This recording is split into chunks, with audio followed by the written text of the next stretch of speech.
Hey, why do you panic? The way you, Papa, you know Papa. Figuratively, he bites as hard as he can. Okay. Bismillahirrahmanirrahim.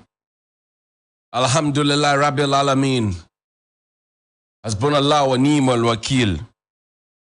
The Lord is my light and my salvation. Whom shall I fear? And yea, though I walk through the valley of the shadow of death, I will fear no evil, for you art with me. Thy rod and staff, they comfort me. Thou preparest a table before me in the presence of my enemies. You anoint my head with oil. My cup runneth over, and surely goodness and mercy shall follow me all the days of my life. And I will dwell in the house of the Lord forever and ever. Amen. Assalamu alaikum. It's Thursday. Welcome to Johnny's Bite. Now, this morning, I want us to do a little throwback. But before then, I want to go to the Adenta news site. I got a distress call yesterday from the Adenta news site. A gentleman spoke with me and told me about the fact that each time it rains, they have to contend with the rain in a very unpleasant manner. That residents around there, just like we have residents at Tiktikbu, where we will be tomorrow for a live outside broadcast. They can't come out, they can't go in, the streets are filled and all of that. I want you to listen to him and also see the pictures for yourself so that you can make up your mind. Now, it's a question of the rain and the roads and how the rains, each time it comes down, blocks people from going about their normal duties. So, for example, each time it rains, if you live in Kaswa in Accra, you will find that it will take you about 2-3 hours to drive from just Kaswa if you are coming towards the Kaneshi or Doko area. And my good friend, Mr. Misa, who set off on a journey about 2-3 days ago and it rained, 7 a.m., he got towards the Malam Junction almost around 9 a.m. Quite interesting. So let's go to Adenta news site, please. Hello, Senior. Good afternoon. Please, how are you? Sorry to disturbing you. But respectfully and honestly, I am contacting you from Adenta. Yes, that is around the WAS area. There is a community called Adenta news site. This is actually a water reception place that has been let out. And so people have built on the place now, or it's now habitable. Unfortunately, a road and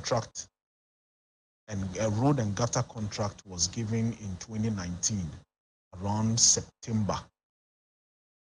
Not for the entire area, but for some portions. And so when the construction was done, the places that didn't have the gutter and road construction, they are now, let me say, under siege. Yes, when it rains, it is an issue of life and death. They can't go in, they can't come out. We have pushed to the assembly, we have pushed even to, I think, highways or hydro or urban roads, and it's all basically the same thing or the same song of money syndrome, money syndrome, money syndrome.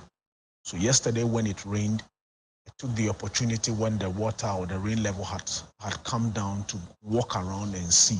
And it was not easy. So I am pleading and begging of you. I will send the pictures and a couple of videos to you. If you can give us a few seconds of attention on your show. I beg of you, sir. I beg of you. Thank you very much. That is the pain of the people living in Adenta news sites. And I can imagine how many people can relate with the situation.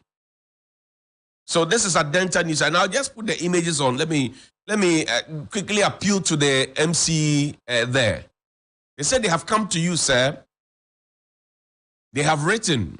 Maybe your works department have kept the letter from you, or maybe not. But this is their plight. This is what they have to deal with each time it rains. So now imagine children going to school under such conditions. Just put the videos up there so that we can see the videos. I am not the problem. The problem is in Adenta news site. So that if children have to go to school, like what happened at Fase, where children have to cross rivers every single day to go to school, and we pretend that nothing is happening. Look at it. Just look at it. The same assembly may walk through and go and take property rates and business operation permits. And you heard him. He said he had to take time for the rain to subside before he could step out to go and check this out. Now, if you cannot live comfortably in your house after you have gone through the rigorous process of buying the land, dealing with land guards, going through the permit process, dealing with masons and artisans and carpenters and etc. that will steal your materials, dealing with foremen who might not be truthful and everything else, and then you have to come back to this particular thing, then you have a problem. There's a problem. So this is a distress call, a big distress call from the people at Adenta news site. They say, please come to their aid. Please.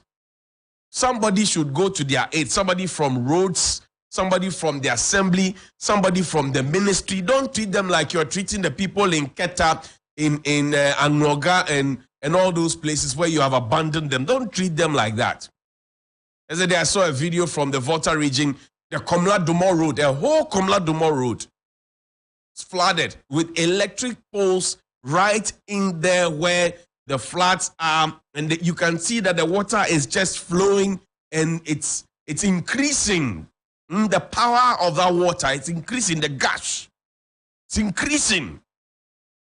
We are waiting for one of the poles to fall in there, electrocute and kill somebody, and then we will rush there for photo opportunities. We should not wait for that to happen at Adenta news site. We should not wait for that to happen at Teteogu. We should not wait for that to happen at Kaswa. And you see, an engineer told me about the Kaswa situation. He said, so why can't we just plant, he said, a certain kind of grass? And I remember when my father was alive, he mentioned a similar thing because my father was a builder, a very well-known builder. And he said, but this one, we can treat it. But each time it rains, we allow the water to wash the sand. It goes all the way, and it comes to block the street. And then we start driving on one part of the street. Now, let me stay in Adenta.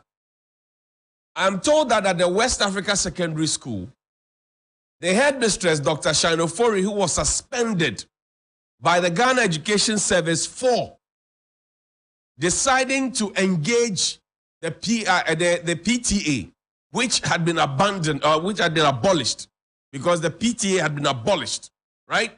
Dr. Shinofori was the headmistress, and that the Ghana Education Service said, because some monies had exchanged hands from the parents who were willing to support because the school is not getting what they have and what they need to be able to take care of the children, she had been asked to proceed or go on suspension so that the investigations can be conducted. Remember, I showed you a school also up north. The headmaster was asked to go on suspension. Well, now I'm told that the person is back, but we're told that we'll be giving the results of the suspension and the results of the investigation. What has happened? At WAS, for example, I'm learning with pity that the teachers now are becoming increasingly afraid of the students. Yes. You know why? I'm told that school walls have broken down. And I'm told that every now and then it's become a thoroughfare for all manner of people. Motorbikers, weed smokers, cattle, sheep coming into graze while school is going on, etc., etc. Same situation as was in the north, where we had to they actually bring police and military to be able to hold the people off while the wall was constructed. It's happening there. And I'm told not so long ago, phones were seized. One of the assistant headmasters says, look, and GES forbids that students should have phones here. So go and seize the phones from students who have them. The phones were seized. They took it to the assistant headmaster's office. Not so long ago, calls were made. They brought in gangs from outside, and they marched straight to the assistant headmaster's office, and they went to threaten and retrieve the phones. I'm told one of the teachers had to flee for his life because the gangs came into the school looking for him. That is where we have gotten to as a country. So we can't feed the children right. We can't give them textbooks. We can't wall the schools for us to know that the teachers and the headmasters and headmistresses and who have you have full control. And yet when something happens, trying to cover up these inconsistencies because parents are trying to collaborate with school authorities to make sure that their children are not caught up in a fix, eating rice alone all year through without protein, eating gari and all sort of things without the appropriate amount of proteins that adolescents need, then we'll pick on the school authorities because they spoke to the media or because their issues came into the media, and so we will have to deal with them. There's a doctor friend of mine who says where he trained in Cuba, if there's 5% of the problem, you know that it is the family problem. So the family, the student itself, that is not performing. If it goes beyond 10% or 15%, then it becomes the teacher's problem. Because then you can compare with other teachers. If it goes beyond that, then it becomes a school problem. Because then now you can compare with other schools.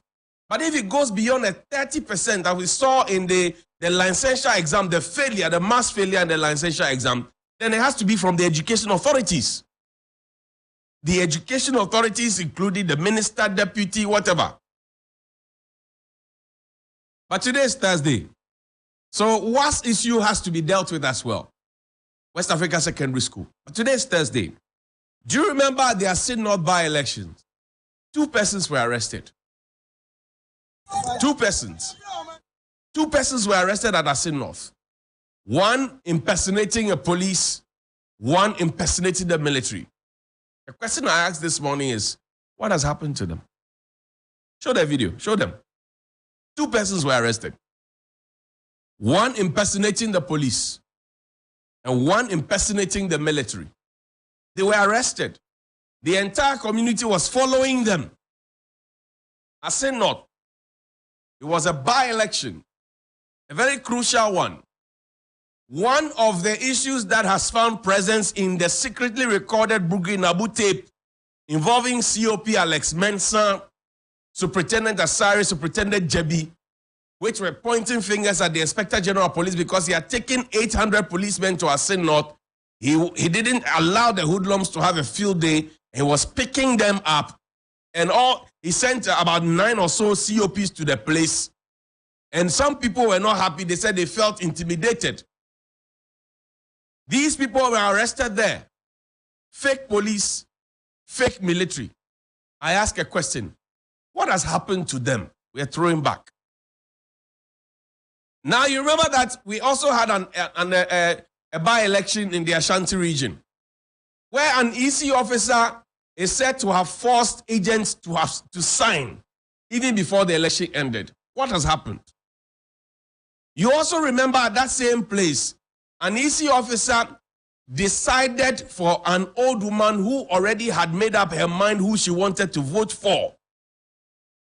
The EC officer decided for her to vote for somebody else instead of the person that she wanted to vote for. What has happened? We will not forget these issues because we all want to be like Jim Mensah at the IEA, bringing reforms to the electoral process. Please play me my video. If you MPP guy, see the MPP guy. Follow him. He work fake things. MPP guy. Yes. If you MPP guy, if you MPP guy, see the MPP guy. Follow him. He work fake. So let's play the other video. There's a new video, another video, not of the arrest. Let's move on to the other issue.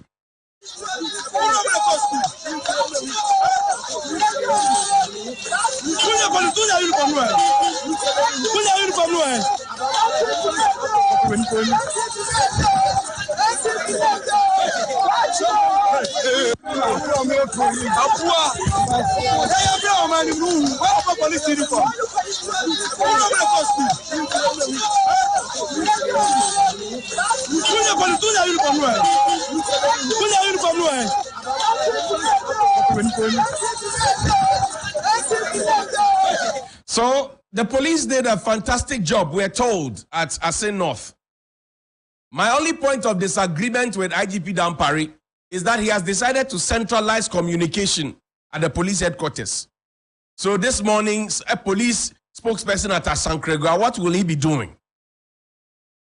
Because if something happens at Asankregua, touch wood, is that police PRO who would come and speak, or police commander, district commander who come and speak, and he too will get small shine. But it looks like all the shine is falling on IGP Dampari. That's my only disappointment with him. And maybe to add another one, that IGP Dampari told us at the committee that he rose through the ranks and quickly so above and beyond his mates because of academic qualifications. But we know that there's a matter in court where some people have gone to school and they also deserve to be promoted, and they are not being promoted. If you ask me my 2 points of this disagreement with him, I will say these two. But look at how the elections at Asin North were policed. They were policed to the point where a sitting general secretary of the ruling MPP, Lawyer Justin Kodia Frimpong, said that they felt intimidated and that they may be forced to take things into their own hands. Meanwhile, we have a vigilantism law that disbands all the vigilante groups. The political parties are still holding on to them, and they are now saying it was their internal security, their ushers, and everything else. When you see an usher, he looks like Ghana's strongest man. Strong man, big man, like he's an usher. How can such a person usher you and you have a peace of mind? Usher wa bought to say bengu. Or usher. How would you feel? The usher is ushering you. If he offers you a seat, you can't say you won't sit down. Yesterday, I saw one of the makeshift bullion vans, so-called bullion vans, the Conco, I call them Concos. They are still in operation. Bank of Ghana has wasted 60.8 billion. They are still comfortable to dispense cash or to cut cash into those Concos from the security companies that the banks have engaged. Conco, I saw it in town myself. Conco, that's what I call. They are not bullion vans, they are Conco. And then we will wait for another policeman or driver or touchwood, somebody to be killed. And then we will go and give them a posthumous rank or promotion.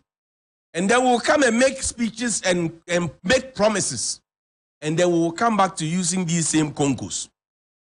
When Adedenko happened, did we not say that we're going to give the policemen, body cam, we're going to give them bulletproof vests, and that no policeman will go on such duties without a bulletproof vest? But when Ablekuma happened, we saw that the gentleman was not even in a bulletproof vest.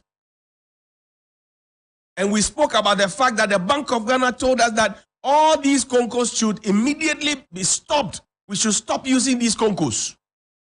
But we are still using the Concos. And you can see clearly that the guy was trying to drive in the middle of the road against traffic, somewhere around the North Kaneshie area. He was trying to move these days, and I saw a small camera on top of the car, behind the car. And I shook my head, I laughed.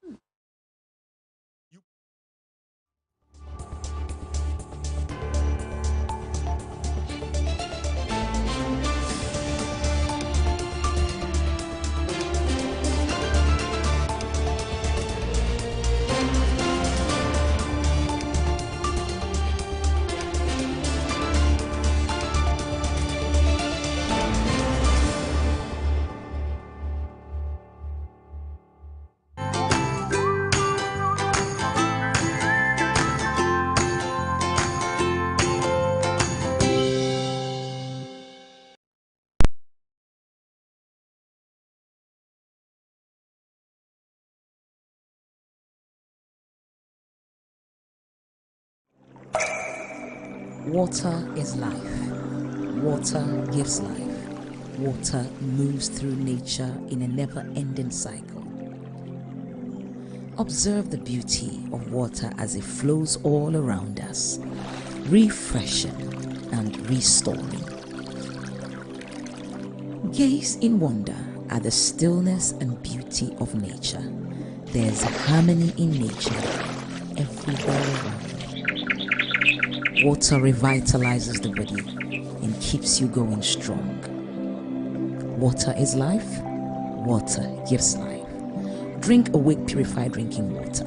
One for life. So relax and unwind, and in the calmness of nature, find the rest you desire.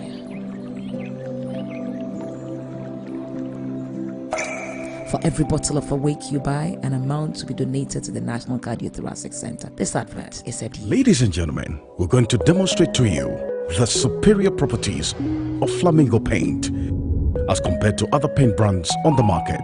We take equal quantities of Flamingo paint and this ordinary paint. We then dilute them with water. And now, let the test begin. The gentleman on the left is going to apply the ordinary paint, and the gentleman on my right will use the Flamingo Superior paint. As you can clearly see, Flamingo has the obvious better hiding.